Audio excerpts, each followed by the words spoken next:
Imaginez que vous êtes en pleine conversation avec quelqu'un de proche, que ce soit un ami, un partenaire ou même un membre de votre famille. Tout semble aller bien jusqu'à ce que vous prononciez ces quelques mots. Quelques mots anodins en apparence, mais qui peuvent avoir un impact dévastateur sur la relation. Ces mots, qui ne prennent que quelques secondes à sortir de votre bouche, peuvent parfois être les catalyseurs de conflits, de malentendus, voire de ruptures. Pourtant, on les utilise presque tous les jours, sans réfléchir aux conséquences qu'ils peuvent avoir. Et vous, avez-vous déjà remarqué que certains mots que vous employez fréquemment peuvent détruire une relation, même si ce n'est pas votre intention?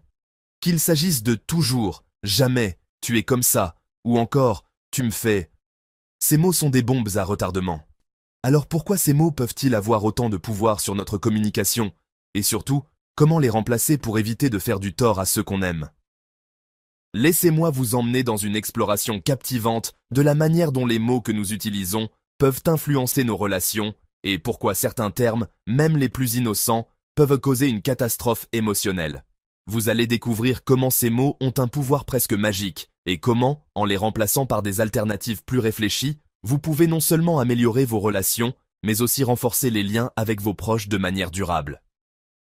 Nous savons tous que la communication est la clé des bonnes relations, mais avez-vous déjà pensé à l'impact que certains mots peuvent avoir?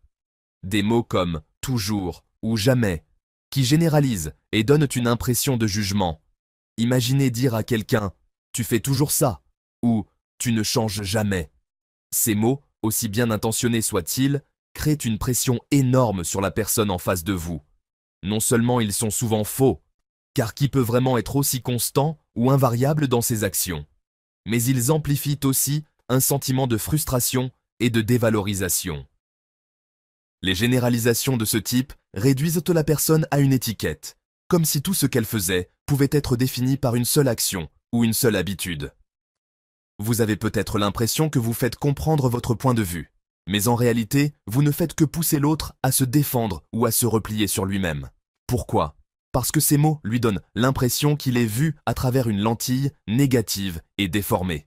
Cela transforme une simple désapprobation en un jugement global, ce qui peut créer des murs émotionnels entre vous deux.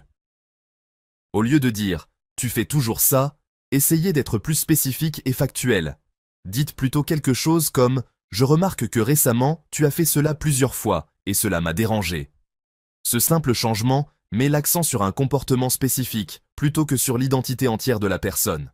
Il ouvre la voie à une conversation plus constructive, sans accuser, sans blesser. Vous vous concentrez sur l'action et non sur le caractère. Mais ce n'est pas tout. Il y a un autre mot qui est tout aussi dangereux. Tu me fais.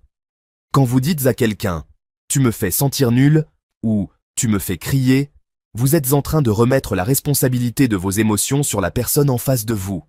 Ce type de langage ne donne aucune place à votre propre responsabilité dans la situation. Oui, cette personne peut avoir agi d'une manière qui a déclenché vos émotions, mais vous êtes le seul à avoir le pouvoir de gérer ces émotions. En déplaçant la responsabilité, vous risquez de créer de la culpabilité chez l'autre, et cela n'a jamais été propice à une résolution saine des conflits. Au lieu de cela, apprenez à prendre la responsabilité de vos sentiments. Vous pouvez dire « quand cela se passe, je me sens frustré » ou « quand cela arrive, je me sens blessé ». En changeant cette structure de phrase, vous prenez le contrôle de vos émotions, tout en permettant à l'autre personne de comprendre ce que vous ressentez sans se sentir attaqué. Un autre piège que nous avons tous tendance à tomber est celui des jugements. Des mots comme « tu es égoïste »,« tu es trop sensible » ou « tu es toujours négatif » peuvent être extrêmement destructeurs. Ces mots ont la capacité de définir une personne par une caractéristique ou un comportement, rendant toute discussion impossible. Ils enferment l'autre dans une boîte, la rendant incapable de se libérer de cette étiquette. Et même si vous avez raison à un moment donné, l'autre personne se sentira probablement mal, ce qui ne mène à rien de constructif. Au lieu de juger, observez le comportement sans étiqueter. Par exemple, remplacez « tu es égoïste » par « j'ai l'impression que tu ne tiens pas compte de mes besoins dans cette situation ». Cela offre une perspective plus nuancée, qui invite à la discussion et à la compréhension plutôt qu'à la confrontation. En parlant de confrontation, un autre type de mot à éviter est celui qui implique une comparaison. Regarde ce que fait telle personne ou Pourquoi tu ne peux pas être comme tel autre? Ces comparaisons détruisent non seulement l'estime de soi de l'autre, mais elles créent également un sentiment de compétition, plutôt que de collaboration. C'est une voie rapide vers le ressentiment. Chaque personne est unique, et les comparer à d'autres ne fait que minimiser leurs qualités propres. Ce genre de discours peut même mener à un sentiment d'insécurité, car l'autre se sentira constamment jugé par rapport à des standards extérieurs. Remplacez les comparaisons par des expressions de vos besoins et de vos attentes. Par exemple, au lieu de dire « Pourquoi ne peux-tu pas être plus comme lui ?» dites plutôt « J'apprécierais vraiment si tu pouvais faire ceci pour moi, car cela m'aiderait beaucoup. » Les mots ne sont pas seulement des instruments de communication, ils sont des armes puissantes. Leur impact peut être énorme, même si, à première vue, ils semblent inoffensifs. Ce sont des petites bombes émotionnelles qui explosent souvent de manière inattendue et qui laissent des cicatrices difficiles à effacer. Mais tout n'est pas perdu. Il existe des alternatives simples, mais puissantes, qui peuvent radicalement changer la dynamique de vos relations. La clé réside dans l'utilisation d'un langage plus ouvert, plus empathique et plus responsable. Parler de vos émotions sans accuser, décrire des comportements spécifiques plutôt que des généralisations et remplacer les jugements par des observations. Ces petites modifications peuvent transformer une conversation conflictuelle en une discussion constructive où chaque personne se sent écoutée, comprise et respectée. Les mots sont une forme d'énergie, et en choisissant d'être plus conscients de ce que nous disons et de la manière dont nous le disons, nous pouvons non seulement éviter de nuire à nos relations, mais aussi les renforcer et les élever vers un niveau de compréhension plus profond. C'est tout l'art de la communication, et c'est ce qui fait toute la différence entre une relation toxique et une relation saine et épanouissante. À partir de maintenant, soyez attentifs à chaque mot que vous prononcez. Vous pourriez être surpris par l'impact que ces petites choses peuvent avoir. À vous de choisir si vous voulez semer des graines de destruction ou des graines de compréhension et de croissance. Parce que, au fond, ce sont nos mots qui construisent nos relations. L'impact des mots va bien au-delà de ce que l'on pourrait imaginer. Dans nos relations quotidiennes, qu'elles soient personnelles, professionnelles ou familiales, la façon dont nous nous exprimons façonne la dynamique et détermine souvent le ton de l'échange. Et ce qui peut sembler un simple écart de langage ou une expression spontanée peut, en réalité, exercer une pression émotionnelle profonde sur l'autre. Mais au-delà des conséquences immédiates, il y a également un effet à long terme qui peut vraiment transformer une relation. Prenons par exemple l'utilisation de la phrase « tu ne m'écoutes jamais ». Ce genre de déclaration peut sembler tout à fait légitime dans le feu de la conversation, mais en réalité, elle émet une accusation sévère qui peut rendre l'autre personne défensive et coupable. Lorsqu'on dit à quelqu'un « tu ne m'écoutes jamais », on attribue à la personne une responsabilité totale et permanente dans la situation. Non seulement cela crée un fossé entre les deux, mais cela risque aussi de conduire à des incompréhensions. L'autre personne pourrait être amenée à se demander « Est-ce vrai? Est-ce que je ne l'écoute vraiment jamais ?» et commencer à douter de ses propres actions. Mais plus important encore, un tel énoncé ferme la porte à une véritable communication. Au lieu d'ouvrir la discussion, cela peut créer une rupture dans l'échange, car l'autre se sentira d'abord attaqué plutôt qu'interpellé sur un besoin. Et que diriez-vous d'un mot plus insidieux, mais tout aussi corrosif dans une relation? Tu devrais. Ce mot, qui souvent fait écho à un conseil ou une suggestion, peut néanmoins être perçu comme une pression. Il indique que la personne en face n'est pas à la hauteur de la situation, ou que son comportement n'est pas jugé suffisant. Utiliser « tu devrais » dans un contexte relationnel donne l'impression que vous savez mieux que l'autre ce qui est bon pour lui. Cela dévalorise sa propre capacité à prendre des décisions, à réfléchir ou même à s'ajuster. Bien que l'intention derrière cette phrase puisse être d'aider ou de conseiller, l'effet est souvent opposé. L'autre peut se sentir infantilisé, incapable de répondre à vos attentes ou encore rejeté.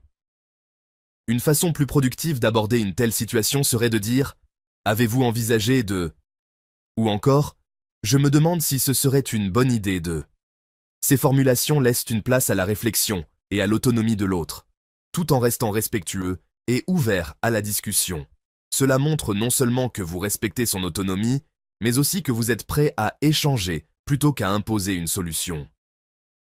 Il existe également un mot très courant qui, bien qu'apparemment innocent, peut miner l'esprit de toute conversation.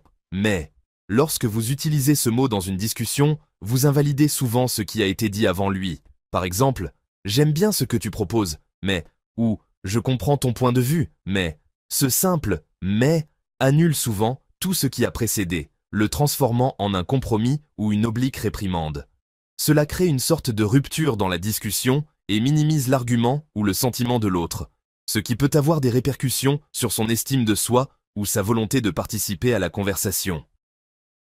Pour éviter cela, essayez de reformuler de manière plus constructive. Par exemple, « J'aime ce que tu dis et j'aimerais aussi ajouter ceci » ou « Je comprends ton point de vue et voici ce que je pense également ».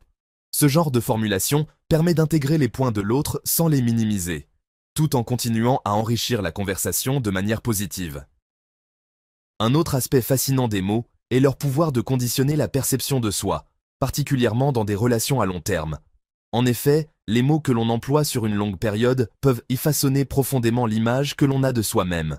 Par exemple, si, dans une relation amoureuse, vous entendez constamment des phrases comme « tu es toujours si perfectionniste » ou « tu t'inquiètes pour tout », cela peut amener la personne à douter de sa propre validité.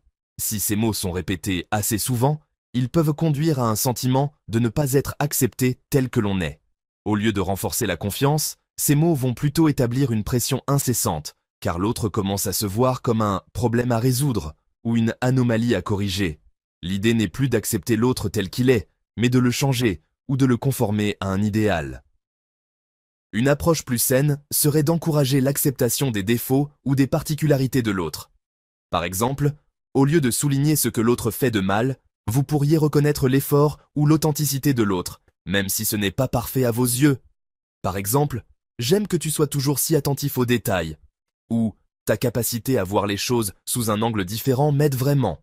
Ces phrases valorisent l'autre et encouragent une relation fondée sur la compréhension mutuelle, plutôt que sur le jugement. Une autre chose à garder en tête est que certains mots ont des implications très culturelles et émotionnelles. Prenez le mot « désolé ». Dans certaines situations, il semble inoffensif, presque banal. Mais dans d'autres contextes, il peut être un véritable fardeau émotionnel. Lorsqu'il est utilisé à répétition pour apaiser une situation ou pour éviter une confrontation, il perd de sa sincérité et devient une sorte de mécanisme de défense, et non un vrai acte de réconciliation. Trop de désolés peuvent faire perdre leur sens à ces mots, ce qui peut les rendre inefficaces et même frustrants pour l'autre personne. Imaginez qu'une personne vous dise sans cesse « désolé » sans véritablement prendre de mesures pour changer son comportement. La répétition de cette phrase sans action concrète peut, au contraire, engendrer du ressentiment. Pour qu'un désolé ait un véritable impact, il doit être sincère et suivi d'une volonté de changer ou d'agir différemment. Par exemple, au lieu de dire simplement « désolé » après une dispute, vous pourriez dire « je suis désolé pour ce que j'ai dit et je vais faire un effort pour ne plus répéter cette erreur ». Cela donne un vrai poids au « désolé » et montre un engagement à changer, plutôt qu'une simple formalité. Au fond, le pouvoir des mots dans une relation réside dans leur capacité à encourager ou à démolir, à guérir ou à blesser. Ce qui peut sembler comme une simple conversation, un échange informel entre deux personnes, peut s'avérer être un terrain de transformation profonde de la relation. Chaque mot compte, chaque nuance dans le langage a le potentiel d'enflammer ou de désarmer une situation. En prenant conscience de la façon dont nous parlons et des mots que nous choisissons, nous avons la possibilité de réécrire notre manière de communiquer et par conséquent, de renforcer nos relations. Apprenez à mesurer le poids de chaque mot. Apprenez à être attentif, non seulement à ce que vous dites, mais aussi à ce que vous n'avez pas encore dit, à ce que vous n'avez pas encore exprimé. Soyez attentif aux besoins de l'autre, et n'oubliez pas qu'une simple phrase peut être la clé pour ouvrir un monde de compréhension mutuelle. En remplaçant des mots destructeurs par des mots de construction, vous construisez non seulement des ponts solides entre vous et les autres, mais vous vous ouvrez également à un monde de relations plus saines et plus enrichissantes.